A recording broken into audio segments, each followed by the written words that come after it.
ప్రభుత్వము గ్యాస్ ధరలు పెంచుతూ పోతుంది.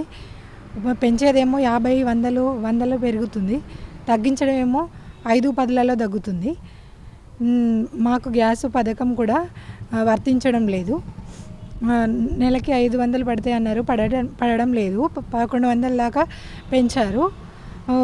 మళ్ళీ గ్యాస్ వేసినందుకు కూడా మాకు ఛార్జీలు 50, 60 అలా ఇంటికి డెలివరీ చేయడానికి కూడా తీసుకుంటున్నారు. తగ్గించడం అయితే లేదు.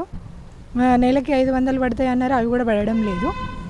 కాబట్టి ప్రభుత్వము మాకు కొంచెము పేదవాళ్ళను చూసి ఈ పథకం మాకు అమలు అయ్యేలాగా చూడాలని కోరుకుంటున్నాము. వస్తా అన్నారు, 2 సార్లు అప్లికేషన్ పెట్టినా కూడా ఇది గ్యాస్ మాకు ఓకే కాలేదు. మాకు డబ్బులు సబ్సిడీ వర్తించడం లేదు. నెలకి 500 రూపాయలు, గ్యాస్ సిలిండర్కి ఒక 500 రూపాయలు అట్లా ఉంది కదా, అది రావడం లేదు మాకు.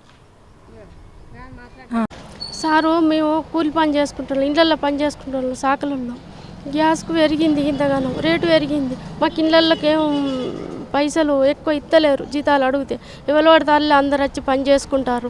మా సాకలకి ఏమి ఇట్లా లేదు. మేము మా ఆయన గదే పని, నేను గదే పని చేసుకుంటాం సార్. గ్యాస్కి ఇంతగానం పెంచారు, తక్కువ చేయాలని చెప్తాను సారు. సబ్సిడీ పడతలేదు సార్. పడుతుందని అన్నారు, అప్పుడు చేపించినాం, పడతలేదు సార్. మాకు సబ్సిడీ పడతలేదు. గ్యాస్కి అయినా 1000 రూపాయలు కడుతున్నాం. గంత దూరం అన్నారు మా శాంతినగర్, అక్కడికి పోయినా కానీ అట్లా అత్తలేదు సార్. ఇంకెక్కువనే పడుతుంది మాకు.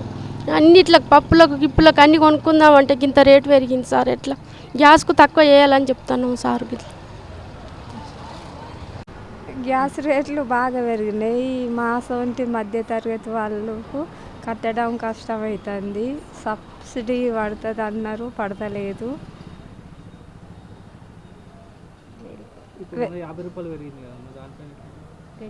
పెంచుతుండ్లు 50 రూపాయలు మళ్ళీ పెరిగింది ఎక్స్ట్రా గ్యాస్ మీద. కానీ ఇచ్చుడు మాత్రం వస్తలేవు. సబ్సిడీ అయితే పడతలేదు. మొత్తానికి గ్యాస్ 40 రూపాయలు, 1000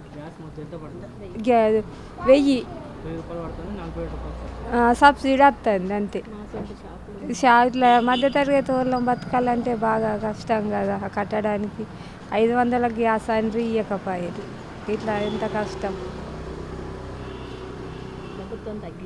ప్రభుత్వం తగ్గించాలి, లేని ప్రజలకు సాయం చేసినట్టు ఉంటుంది.